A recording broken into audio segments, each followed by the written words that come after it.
नाजरीन अस्सलाम वालेकुम। IAD टुडे के खबरनामे में आपका खैर मकदम करते हैं। आइए बढ़ते हैं तफसीलात की तरफ। मजलिस के सदर और रुकने पार्लियामेंट बैरिस्टर असदुद्दीन अवैसी जो महाराष्ट्र असेंबली इंतखाबात के सिलसिले में इंतखाबी मुहिम चला रहे हैं, आज नागपुर पहुंचे। एयरपोर्ट पर उनका मजलिसी कारकुनों और सैकड़ों मुद्दाओं ने जबरदस्त इस्तकबाल किया।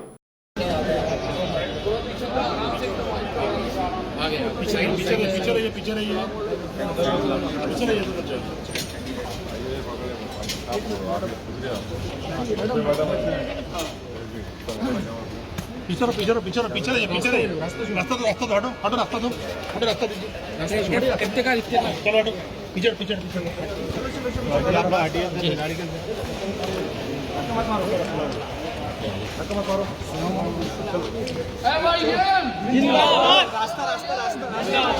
देखो देखो कौन आया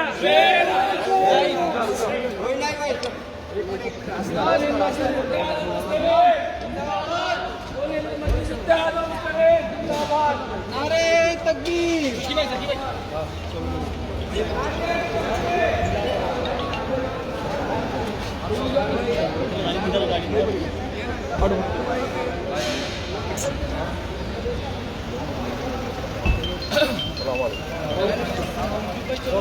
चलो गाड़ी निकालो।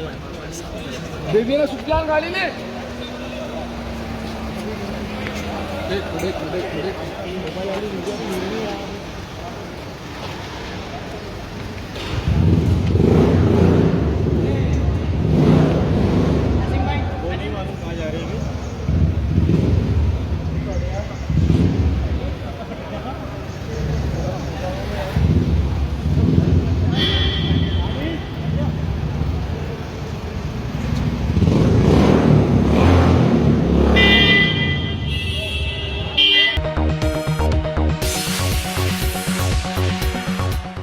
रियासती वजीर इंफॉर्मेशन टेक्नोलॉजी KT रामाराव ने आज जिले रंगारेड्डी के मंगनापल्ली में रियासत के पहले लॉजिस्टिक पार्क का इफ्तिताह किया। इस मौके पर वजीर तालीम सबिता इंदिरा रेड्डी भी मौजूद थी। IAN टुडे के नामानिगार लतीफ बाबला के मुताबिक 2.5 लाख मुरब्बा गज पर बनाए गए इस पार्क पर 22 करोड़ रुपए का खर्च आया है और इससे 1000 अफराद को रोजगार मिलेगा। इस मौके पर तकरीर करते हुए KT रामाराव ने बताया कि बाटा सिंगाराम में भी लॉजिस्टिक पार्क का काम तकरीबन मुकम्मल हो चुका है और उसका आइंदा साल जनवरी में इफ्तिताह अमल में आएगा। उन्होंने बताया कि अदीबाटला में IT कंपनियां कायम किए जाएंगे ताकि मुकामी लोगों को रोजगार का मौके फराहम किए जा सके।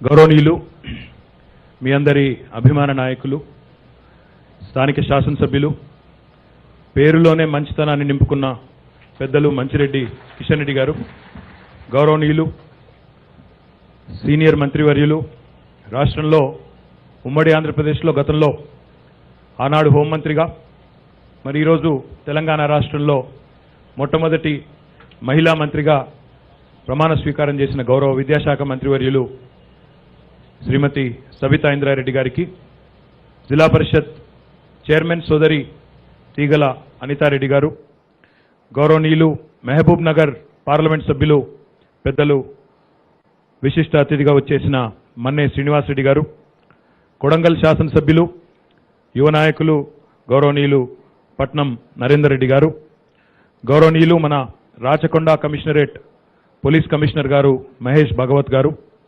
HMDA డైరెక్టర్ గారు శ్రీనివాస్ గారు, చీఫ్ ఇంజనీర్ BLN రెడ్డి గారు, ఇంకా HMDA అధికారులందరూ, వేదిక పైన కూర్చున్న అధికారులందరికీ, మరి ఈరోజు ఈ కార్యక్రమంలో ఒక రకంగా చెప్పాలంటే పెళ్లికొడుకు రాజ్ వదేలా గారు వారు ఈరోజు HMDAతో కలిసి సంయుక్తంగా నిర్మాణాన్ని చేపట్టినందుకు వారికి, వారి తండ్రి గారు రిటైర్డ్ ENC గారు పెద్దలు ప్రభుగుప్తా గారికి, మహేష్ గారికి, ఇంకా కార్యక్రమంలో పాల్పంచుకుంటున్న పాత్రికేయ మిత్రులకి, మరి నాకు ఇక్కడికి వచ్చినప్పుడైతే ఇదేదో అధికారిక కార్యక్రమానికి వచ్చినట్టు అనిపించలేదు, ఇదేదో ఎన్నికల ప్రచారంలో వచ్చినట్టు అనిపించింది. ఆ రకంగా స్వాగతం పలికిన మా అన్నదమ్ములందరికీ, అక్కా చెల్లెళ్ళందరికీ పేరు పేరున హృదయపూర్వకంగా నమస్కారం. ఇప్పుడే పెద్దలు కిషన్ రెడ్డి గారు చాలా విషయాలు చెప్పడం జరిగింది. ఇబ్రహీంపట్నం నియోజకవర్గం నిజానికి ఈరోజు పట్టణీకరణ వేగంగా జరుగుతున్న నేపథ్యంలో హైదరాబాద్ నగరం ఒక మహానగరంగా, ఒక విశ్వనగరంగా విస్తరిస్తున్న నేపథ్యంలో హైదరాబాద్ చుట్టూతో అలుముకొని ఉన్న రంగారెడ్డి జిల్లాలోని పూర్వ రంగారెడ్డి జిల్లాలోని ప్రస్తుత రంగారెడ్డి వికారాబాద్ మరియు మేడ్చల్ జిల్లాలోని అతి ముఖ్యమైన నియోజకవర్గాల్లో ఇబ్రహీంపట్నం కూడా తప్పకుండా అగ్రభాగాన ఉందనే మాట ఈ సందర్భంగా నేను మీకు విజ్ఞప్తి చేస్తా ఉన్నాను. దానికి 3-4 విషయాలు దానికి ప్రాతిపదికగా చెప్పొచ్చు. ఇబ్రహీంపట్నంలో కేవలం ఈరోజు భారతదేశంలోనే మొట్టమొదటి 2 లాజిస్టిక్ పార్కులు మాత్రమే కాదు, ప్రభుత్వ ప్రైవేటు భాగస్వామ్యంలో ఏర్పడ్డ మొట్టమొదటి లాజిస్టిక్ పార్క్ ఈరోజు భారతదేశంలోనే ఇక్కడ ప్రారంభం కావడం మనందరికీ గౌరవకారణం అనే మాట కూడా నేను మీకు విజ్ఞప్తి చేస్తా ఉన్నాను. అతి త్వరలోనే మరొక లాజిస్టిక్ పార్క్ కూడా బాటసింగారంలో మీ నియోజకవర్గంలోనే రాబోయే 3-4 నెలల్లోనే ప్రారంభమవుతుందనే మాట కూడా నేను ఈ సందర్భంగా మీకు విజ్ఞప్తి చేస్తా ఉన్నాను. దీంతో పాటు ఇప్పుడే గౌరవనీయులు కిషన్ రెడ్డి గారు చెప్పినట్టు పక్కనే మీకు 5-6 కిలోమీటర్ల దూరంలో ఉండే ఎలిమినేడు గ్రామంలో ఒక ఏరోస్పేస్ పార్క్ కూడా పెద్ద ఎత్తున ప్రారంభం కాబోతా ఉంది. ఒక 500-600 ఎకరాలు అక్కడ ఇప్పటికే సేకరించే ప్రయత్నంలో ప్రభుత్వం ఉంది అనే మాట కూడా నేను మీకు విజ్ఞప్తి చేస్తా ఉన్నాను. దాంతోపాటు ఆదిబట్ల ప్రస్తుతం మున్సిపాలిటీగా మారింది. ఆదిబట్లలో కూడా ఇప్పటికే టీసీఎస్ లాంటి కంపెనీ వచ్చింది. ఇంకా కొన్ని ఐటీ కంపెనీలను కూడా తీసుకొచ్చే బలమైన ప్రయత్నం కూడా చేస్తూ ఉన్నాం. తప్పకుండా తద్వారా ఈ ప్రాంతంలోని యువతకి స్థానిక పిల్లలకు కూడా ఉద్యోగాలు సృష్టించే ప్రయత్నాన్ని కూడా బలంగా చేస్తామనే మాట కూడా ఈ సందర్భంగా నేను మీకు విజ్ఞప్తి చేస్తా ఉన్నాను. అంటే ఒకవైపు గ్రామీణ ఇబ్రహీంపట్నం నియోజకవర్గానికి గౌరవ ముఖ్యమంత్రి గారు వ్యవసాయ ఆధారిత ప్రాంతం ఏదైతే ఉందో అక్కడికి మనం కృష్ణా జలాలను తీసుకొచ్చి పాలమూరు రంగారెడ్డి ఎత్తిపోతల పథకం ద్వారా ఆ ప్రాంతాన్ని సస్యశ్యామలం చేయడం, మరొక వైపు పట్టణీకరణ జరిగిన ప్రాంతం అర్బనైజేషన్ మరియు సబర్బనైజేషన్ అంటారు. మనం ఈరోజు చూసినట్టయితే ఆదిబట్ల కానీ, తుర్కయాంజాల్ కానీ, ఇబ్రహీంపట్నం కానీ, అంబర్పేట కానీ ఈ 4 కూడా ఈరోజు మరి మున్సిపాలిటీలుగా రూపాంతరం చెందినాయి. ఈ 4 మున్సిపాలిటీల तेलंगाना आरटीसी मुलाजिमीन की गैर मुअय्यना मुद्दत की हड़ताल आज 7वें दिन में दाखिल हो गई। हड़ताल की वजह से पूरी रियासत में आरटीसी बसें सड़कों से गायब थीं। आवाम को आज भी शदीद मुश्किलात का सामना करना पड़ा। बाज़ अजला और शहर हैदराबाद में इक्का दुक्के बसें चलाई गई। इसी तरह आरटीसी मुलाजिमीन की जेएसी के कन्वीनर अश्वत्थामा रेड्डी ने हड़ताल की तायीद हासिल करने के लिए कांग्रेस के रुकन असम्बली श्रीधर बाबू और साबिक एमपी अंजन कुमार यादव से मुलाकात की।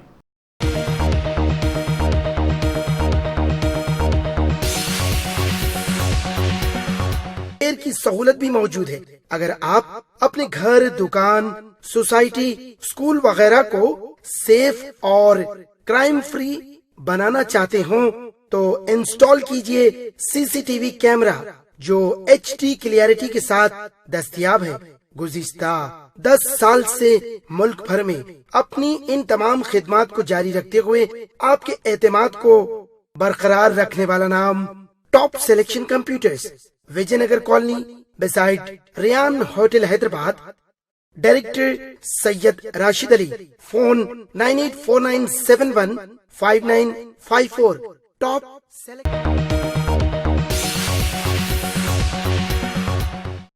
हैदराबाद के डिप्टी मेयर बाबा फसीउद्दीन ने आज ईदगाह आलमगीर गुंतला बेंगपेट का दौरा किया और 12, 13, 14 को मुनक़िद होने वाले इज्तिमा के इंतजाम का जायजा लिया। इस मौके पर मकामी कारपोरेटर जगदीश्वर गौड़, बल्दिया और आबरासानी के अहदेदार भी उनके हमरा थे।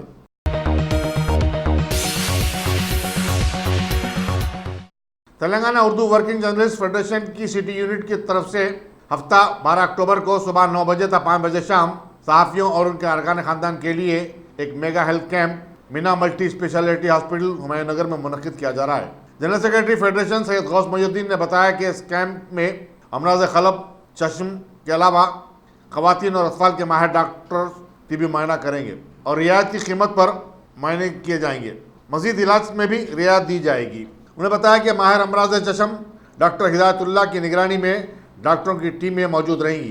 कैंप की इफ्तिताही तकरीब में काउंसिल में TRS के व्हिप MS प्रभाकर, सदर नशीन अखिलती कमीशन खमरुद्दीन, सदर नशीन हज कमेटी मसूल्ला खान और वक्फ बोर्ड के सदर नशीन मोहम्मद सलीम मेहमानान खुसूसी होंगे। उन्होंने सहाफ़ियों से इस कैंप में शिरकत करने और इस्तिफ़ादा करने की ख्वाहिश की है।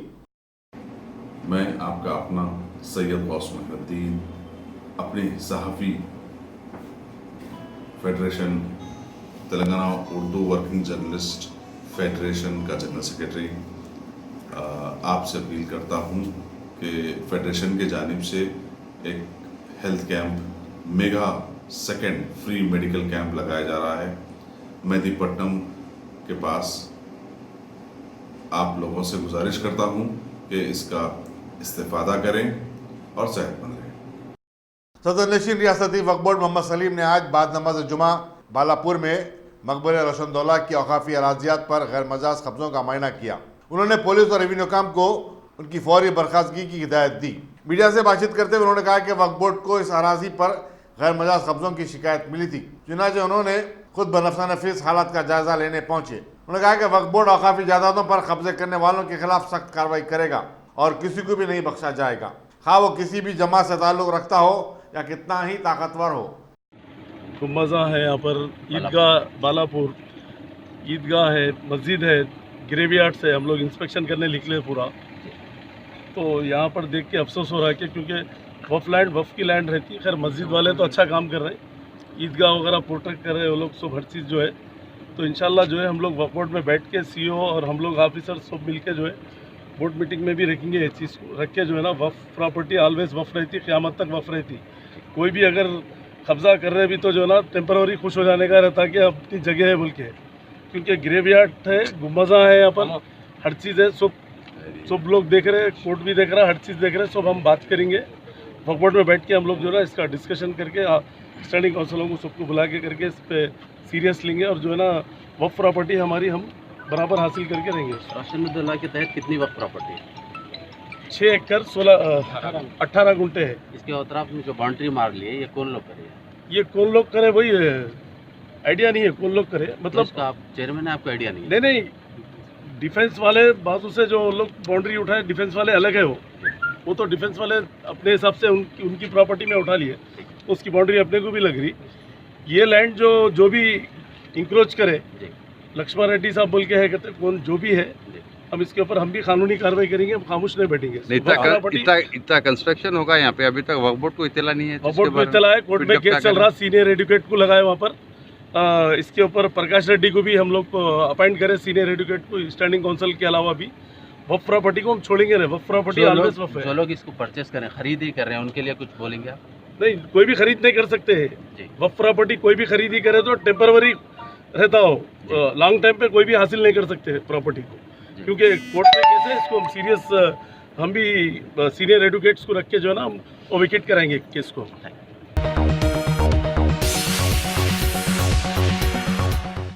पुलिस इस जोन ने सीपीआई माओइस्ट की महाजी तंजीम तेलंगाना विद्यार्थी वेदिका की सरगर्मियों को बेनकाब किया है। कमिश्नर पुलिस अंजनी कुमार ने एक मीडिया कॉन्फ्रेंस से खिताब करते हुए बताया कि टीवीवी के दफ्तर से काबिल एतराज़ लिटरेचर बरामद किया गया।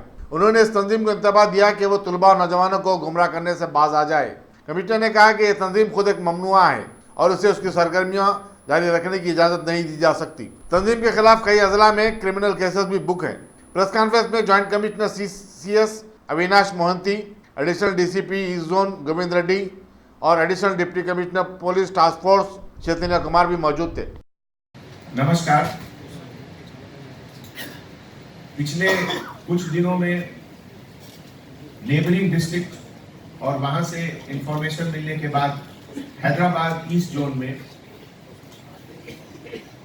एक जॉइंट ऑपरेशन में तेलंगाना विद्यार्थी वेदिका TVV, जो कि CPI माओइस्ट का एक फ्रंटल ऑर्गेनाइजेशन है और जो गवर्नमेंट के तरफ से बैंड ऑर्गेनाइजेशन की लिस्ट में आता है, उसके एक्टिविटीज को नोटिस में आया हम लोगों के। जैसा कि आप जानते हैं, CPI माओइस्ट ऑर्गेनाइजेशन, उनका विश्वास डेमोक्रेसी में नहीं रहता है। CPI माओइस्ट और उनके पूरे फ्रंटल ऑर्गेनाइजेशन वायलेंस के से पॉलिटिकल पावर चाहते हैं, हिंसा। जबकि आपको मालूम है कि हिंसा से पॉलिटिकल पावर कहीं नहीं आता। कम्युनिस्ट कंट्री के जो फादरलैंड है, सोवियत यूनियन, जहां 50 साल तक 60 साल तक कम्युनिस्ट रूल रहा, वो कंट्री भी 89-90 में कोलैप्स किया। तो कम्युनिस्ट रूल वायलेंस से कहीं भी नहीं सक्सेसफुल हुआ है।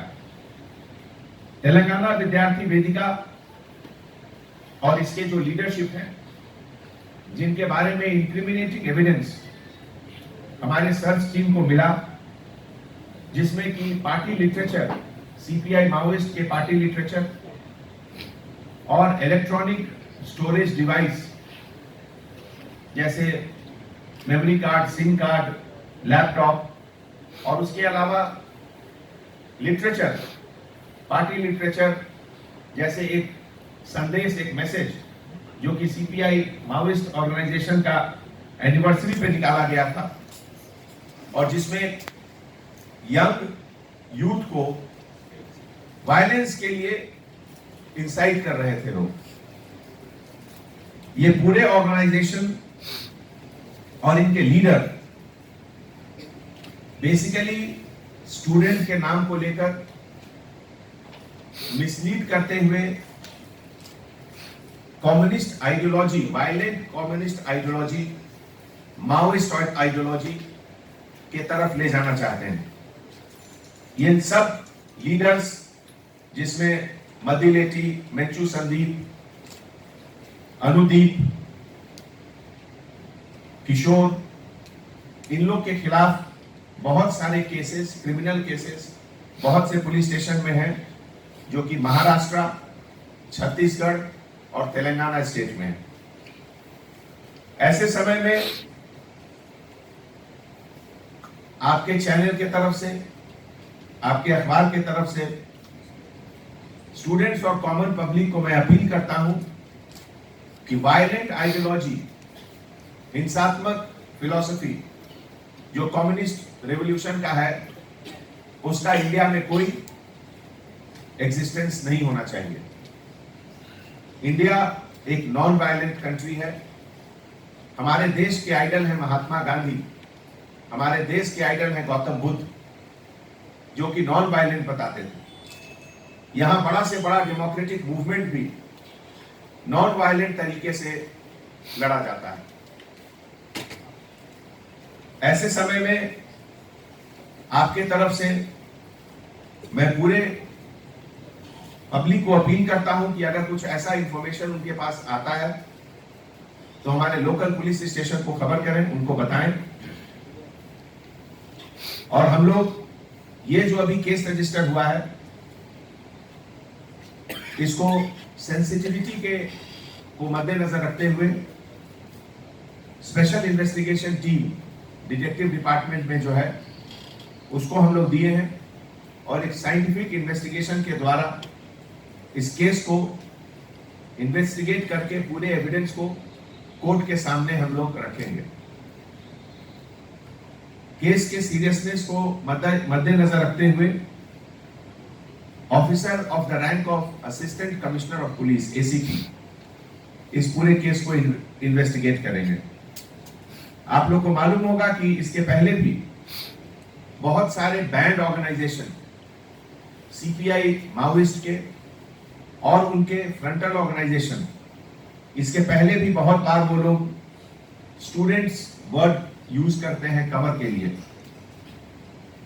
जैसे Adivasi Vidyarthi Sangam, civil liberty committee, democratic students union, human rights forum, patriotic democratic movement, Praja Kala Mandali, Telangana democratic forum.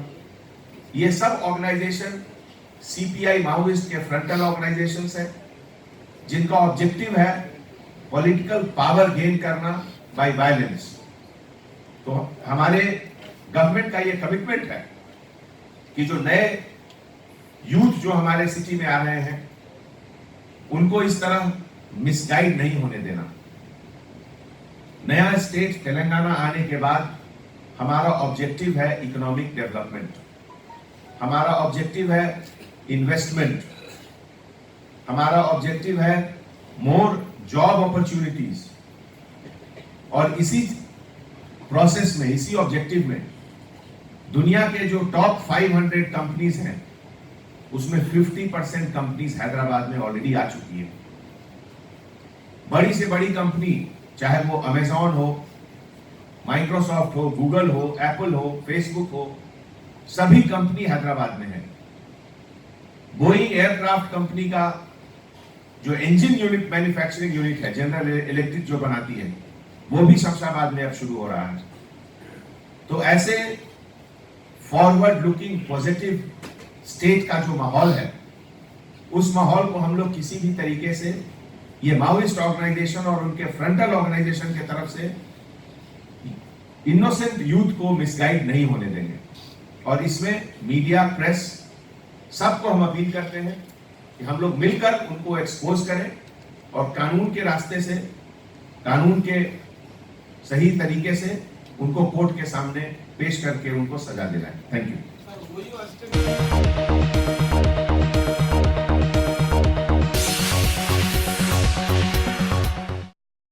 Top selection computers. अगर आप टेक्नोलॉजी के दौर में रहते हुए टेक्नोलॉजी से दूर हैं तो सोचिए मत, आइए एक बार खिदमत का मौका दीजिए। हमारे यहाँ branded computers, Dell, HP, Lenovo, laptop accessories उम्दा क्वालिटी, निहायत ही वाजबी दाम पर दस्तयाब है।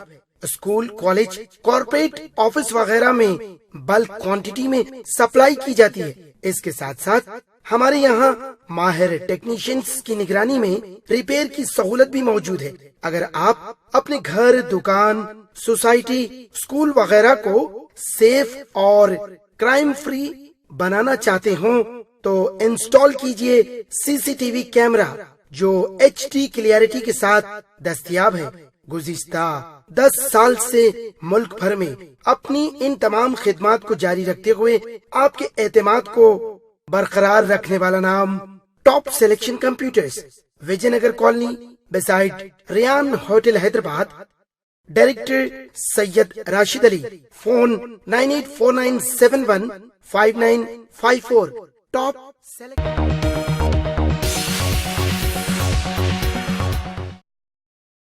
चीन के सदर जी जिनपिंग का आज चेन्नई में आमद पर जबरदस्त इस्तकबाल किया गया। वो केरला के मल्लापुरम में वज़ीर मोदी से इब्तदाई दौर की बातचीत करेंगे। Governor Banwari Lal Purohit, chief minister E.K.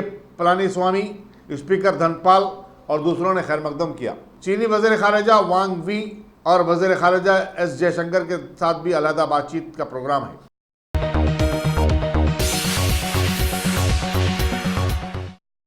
वज़ीर दिफा राजनाथ सिंह ने अपने दौरे फ्रांस को कामयाब करार दिया और कहा कि इससे दोनों ममालिक के दरमियान ताल्लुकात और भी मुस्तहकम हुए हैं। वाज़ेह है कि उन्होंने अपने दौरे में फ्रांस से पहला राइफल तैयारा भी हासिल किया। फ्रांस तमाम 36 तैयारे 2022 तक डिलीवर कर देगा। वज़ीर दिफा ने फ्रांस के सदर एनुअल मैक्रोन से भी बातचीत की। चाहे जिसको जो कहना हो कहे, जो मुझे उचित लगा वो मैंने किया। भविष्य में भी जो उचित लगेगा वो मैं करूंगा। तो राफेल की हिंदुस्तान और हाँ नहीं मैं हमारी आस्था है एक कोई न कोई एक सुपर पावर है। मैं छोटा बचपन से ही उसे मैं मानता आया हूँ और मुझे लगा भारत राष्ट्र जिसके लिए हम लोग काम कर रहे हैं, जिसे हम एक महान राष्ट्र बनाना चाहते हैं, जिसे हम सुपर पावर बनाना चाहते हैं, यदि उसके लिए एक ऐसी कोई फाइटर प्लेन मिल रही है जिससे कि हमारे वायुसेना की मारक क्षमता जो कम्बैट कैपेबिलिटी यदि बढ़ रही है तो ये तो हमारे लिए खुशी की बात है। नहीं, मैं समझता हूँ कि कांग्रेस में भी इस मुद्दे पर डिवीजन रहा होगा, आम सहमति नहीं रही होगी। पूजा करने पर कोई आपत्ति नहीं होती। मैं कहता हूँ कि यदि कोई दूसरे धर्म का मानने वाला होता तो वह भी अपने धर्म से जो धार्मिक उसकी एक पद्धति होती है पूजा करने की, उससे उसकी वो पूजा कर सकता है, चाहे वो मुस्लिम होता है चाहे क्रिश्चियन होता, हमको कोई आपत्ति नहीं होती, हम उसका स्वागत करते हैं। मुस्लिम तरीके से भी होती है, नहीं कोई भी किसी तरीके से करता तो मुझे कोई आपत्ति नहीं होती। पहला हथियार है जिसको लेकर भारत में जनता सेलिब्रेशन की, जनता उत्सव के तौर पर इसलिए मनाया कि स्वाभाविक रूप से सबको लग रहा है कि ये इसके परिणाम स्वरूप हमारे भारत की सेना की, चाहे वायुसेना हो, चाहे हमारी आर्मी हो, चाहे नेवी हो, इन सब सारी जो हमारी विंग्स हैं इनकी ताकत बढ़ रही है। तो स्वाभाविक रूप से तो सर पहला राफेल देश को गौरव की अनुभूति भारत कब पहुंचेगा? पहला राफेल कब पहुंचेगी? पहले अप्रैल तक मैं समझता हूं कि 7 अप्रैल मई तक 7 राफेल भारत में आ जाएंगी। इस समय वहां पर हमारे बहुत सारे एयरफोर्स के पायलट्स जो है ट्रेनिंग हासिल कर रहे हैं। लेकिन वो राफेल जो है सुपरसोनिक स्पीड से चलने वाली है। 1800 किलोमीटर पर आवर चलने की उसकी क्षमता है।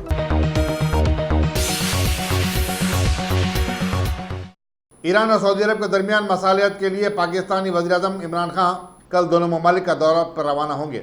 वो पहले तेहरान जाएंगे, जहां वो ईरान के सदर हसन रूहानी से इतवार को बातचीत करेंगे। वो फिर वहां से सऊदी फरमानरवा से मुलाकात के लिए रियाज रवाना होंगे। वज़ारत ख़ारिजा के तर्जुमान मोहम्मद फैसल के मुताबिक सऊदी वलीअहद मोहम्मद सलमान की हिमा पर उन्होंने ईरान और सऊदी अरब के माबैन कशीदगी को ख़त्म करने की कोशिशों का आगाज़ किया है।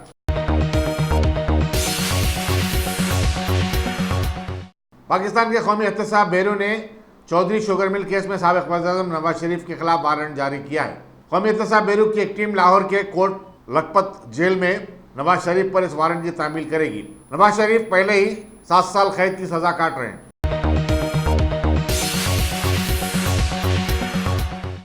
नॉर्वे नोबेल इनाम कमेटी ने इथियोपिया के वज़ीर-ए-आज़म अबी अहमद अली को नोबेल अमन अवार्ड देने का फैसला किया है।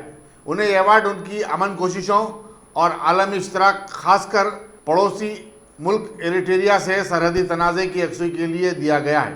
कमेटी ने कहा कि 2019 का अमन अवार्ड इथियोपिया और मशरक़ी व शुमाली अफ्रीकी इलाके में अमन के सिले में काम करने वालों की कोशिशों का एतराफ़ है। अबी अहमद अली 2018 में वज़ीर-ए-आज़म बने थे और उन्होंने पड़ोसी मुल्क एरिट्रिया के साथ अमन मुज़ाकरात का आगाज़ किया था। The Norwegian Nobel Committee has decided to award the Nobel Peace Prize for 2019 to Ethiopian Prime Minister Abiy Ahmed Ali for his efforts to achieve peace and international cooperation, and in particular for his decisive initiative to resolve the border conflict with neighboring Eritrea. The prize is also meant to recognize the stakeholders working for peace and reconciliation in Ethiopia and in the East and Northeast African regions.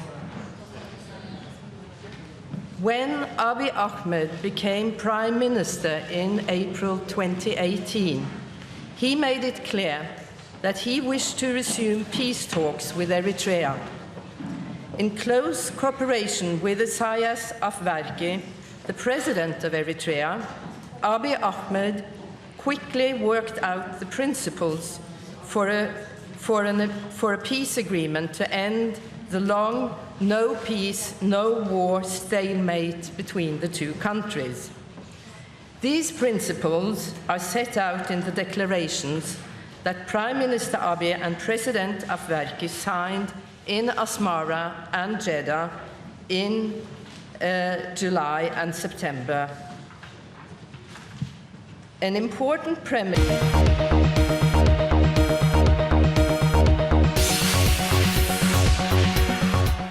अगर आपने हमारे channel को subscribe नहीं किया है तो आपको यहाँ सब्सक्राइब बटन दिख रहा है, उसे क्लिक करिए और सब्सक्राइब कीजिए और साथ ही साथ बेल आइकॉन को भी क्लिक करिएगा जिससे कि आपको ताज़ा अपडेट मिलते रहें।